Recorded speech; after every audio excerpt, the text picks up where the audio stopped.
దేశవ్యాప్తంగా కొత్త జాతీయ రహదారులు ఎక్స్ప్రెస్ వేల నిర్మాణం, Mumbai Delhi expressway, greenfield హైవేలు.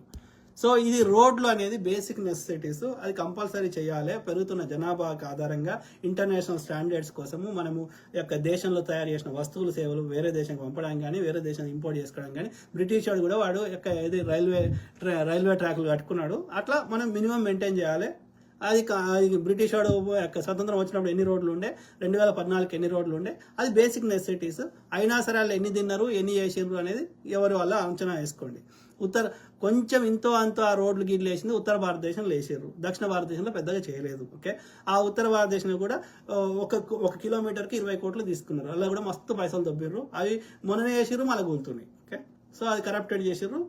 Basic necessity అది ఆ మాత్రం చేయకుండా ఇంకా ఉంటా అంటే మరి నువ్వు తినాలంటే మరి ఎట్లా తింటావు?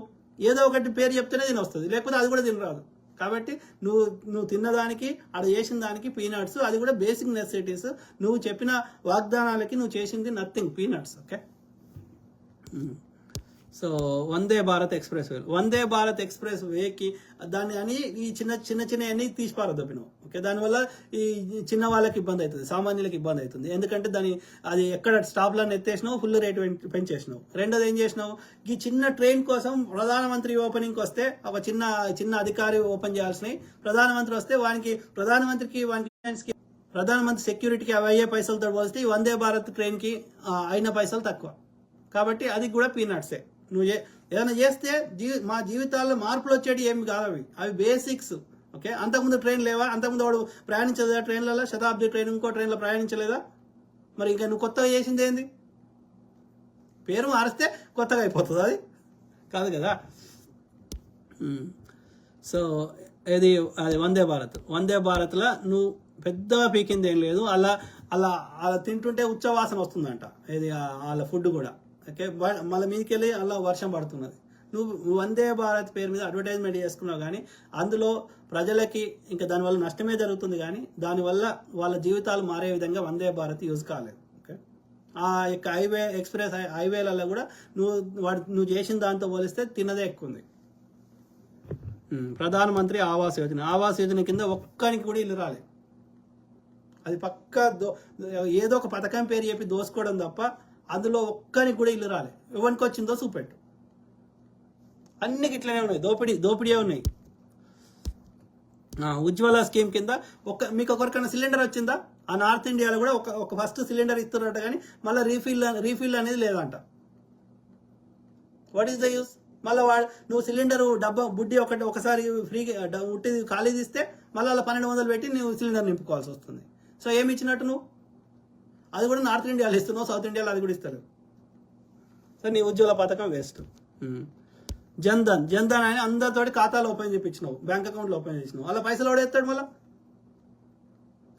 ఖాతా ఓపెన్ చేసుకుని వాళ్ళకి రాదా? నువ్వు జన్ధన్ అని పెట్టకపోతే అలా ధనం వేస్తే లెక్క, 15 లక్షలు తెచ్చేస్తే లెక్క, ₹1,00,000 వేస్తే లెక్క.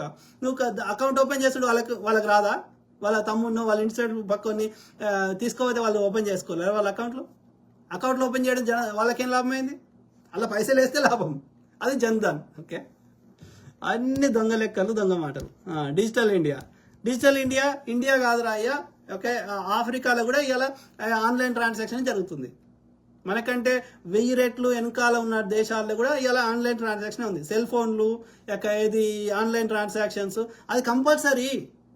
ఎందుకు చేసినావు? అది కూడా ఎందుకు చేసినావు? దానికి కూడా కారణం ఉంది. నీకు ఆ యొక్క గీపేలు చేయాలంటే మళ్ళీ అదాని కంపెనీ గీకినప్పుడు అలా నీకు 2%, 3% వాడు ఇస్తాడు కదా బిజినెస్ వాడు. సార్ నీకు అందులో నీకు లాభం కోసం చేసినావు. అది కూడా ప్రజల మీద ప్రేమతోటి చేయలేదు నువ్వు. డిజిటల్ పేమెంట్లు అర్థమైందా? నీకు కమిషన్ వస్తుందని చేయించినావు. ప్లస్ అది కంపల్సరీ, టెక్నాలజీ అనేది కంపల్సరీ. సెల్ ఫోను, టీవీలు, ఈ యొక్క ఏదైతే మోడర్న్ టెక్నాలజీ ఉందో దాన్ని ఎవడు నువ్వు ఆపుతానా ఆగదు. అది కంపల్సరీ బేసిక్ రిక్వైర్మెంట్. అది మన దేశమే కాదు, చిన్న అత్యంత వెనుకబడిన దేశాలు, ఆఫ్రికాలు, నైజీరియాలు, ఇంకో దేశాలు, కాంబోడియాలు, ప్రపంచంలో ఎంత మారుమూల పేద దేశాల్లో కూడా ఇలా డిజిటలే ఉంది. ఇలా సో అలా నువ్వు చేసింది ఏముంది? I don't understand. ఏదో ఒక పేరు చెప్పి దోసుకోవడం తప్ప నువ్వు చేసింది ఏం లేదు. ఆన్లైన్ ద్వారా నీకు కమిషన్ వస్తుంది తప్ప ప్రజలకు ఒరిగిన లాభం ఏమీ లేదు.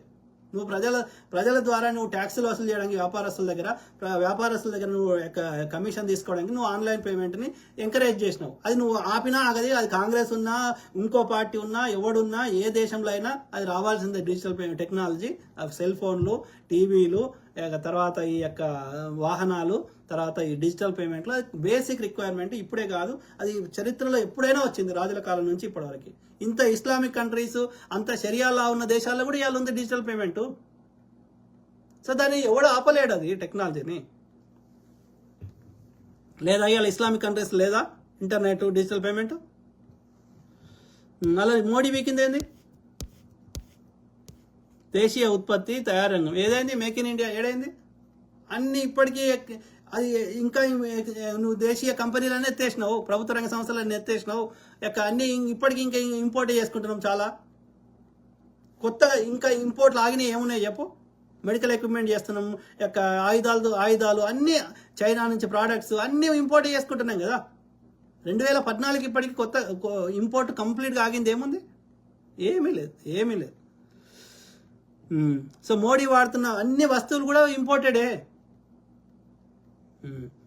సో మొబైల్ ఫోన్స్, డిఫెన్స్ రంగాల్లో పెట్టుబడులు అది గతంలోనే వచ్చినాయి. ఇవాళ కొత్తగా వచ్చింది ఏముంది? మొబైల్ ఫోన్స్, డిఫెన్స్ రంగాల్లో ఎవరు పెట్టుబడి పెట్టారు? విదేశంలో ఎవడు పెట్టలేదు.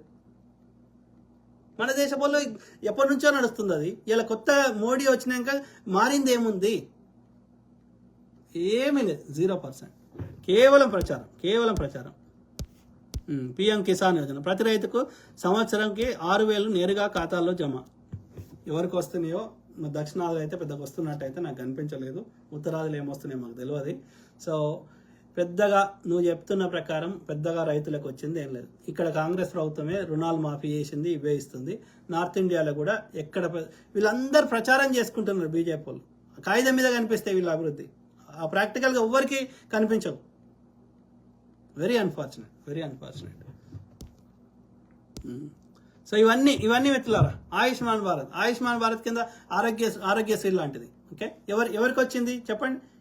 ఇప్పుడు మీ చుట్టుపక్కల ఇంట్లో ఉన్నోళ్ళని, మీ ఊర్లో కానీ మీ పరిసర ప్రాంతాల్లో ఒక్కరినన్నా అడగండి. మోడీ యొక్క ఆవాస్ యోజన కానీ, ఇల్లు కానీ మోడీ కేంద్రం నుంచి, లేకపోతే ఆయుష్మాన్ భారత్ కింద ఏదైనా ఇది కానీ ఎవరన్నా చెప్పండి. అంధభక్తులను అడగండి. అంధభక్తులు వాళ్ళు మళ్ళీ వాళ్ళతో కూడా చెప్పిస్తారు. అట్లాగా జెన్యూన్గా ఒక లేబర్ అవ్వనో, ఒక రైతునో ఒక జెన్యూన్గా అడగండి. ఒక్కరికి ఒక్కటి రాలే. ఆ పేర్లు చెప్పి ఫండ్స్ అసలు రిలీజ్ చేసి వీళ్ళు తింటున్నారు. కొంతమందికి నార్త్ ఇండియాలో 100 మంది ఉంటే 5గురికి ఇచ్చేసి మిగతా 90% ఇప్పుడు ఏదో ఒక పేరు చెప్పకపోతే నిధులు రిలీజ్ చేయలేవు బడ్జెట్లకు వెళ్ళి. సో కాబట్టి ఏదో ఒక కారణం చెప్పి ఇలా చూడు, ఒక్కటి కూడా ఇప్పుడు వీడు అన్ని చెప్తున్నాయి పంచే పథకాలే. ఎక్కడ కూడా అభివృద్ధి చేసే పథకాలు పెద్దగా లేవు. ఆ పంచే పథకాలు ఎందుకు ఏం చేస్తున్నావు? ఫండ్స్ రిలీజ్ చేసి 4గురికి ఇచ్చి మిగిలిన దోసుకుంటున్నావు.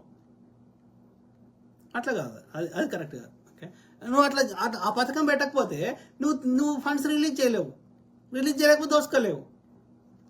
కాదు అయితే ఎంతమందికి వచ్చినాయో మీ చుట్టుపక్కల ఉన్న వాళ్ళని అడగండి.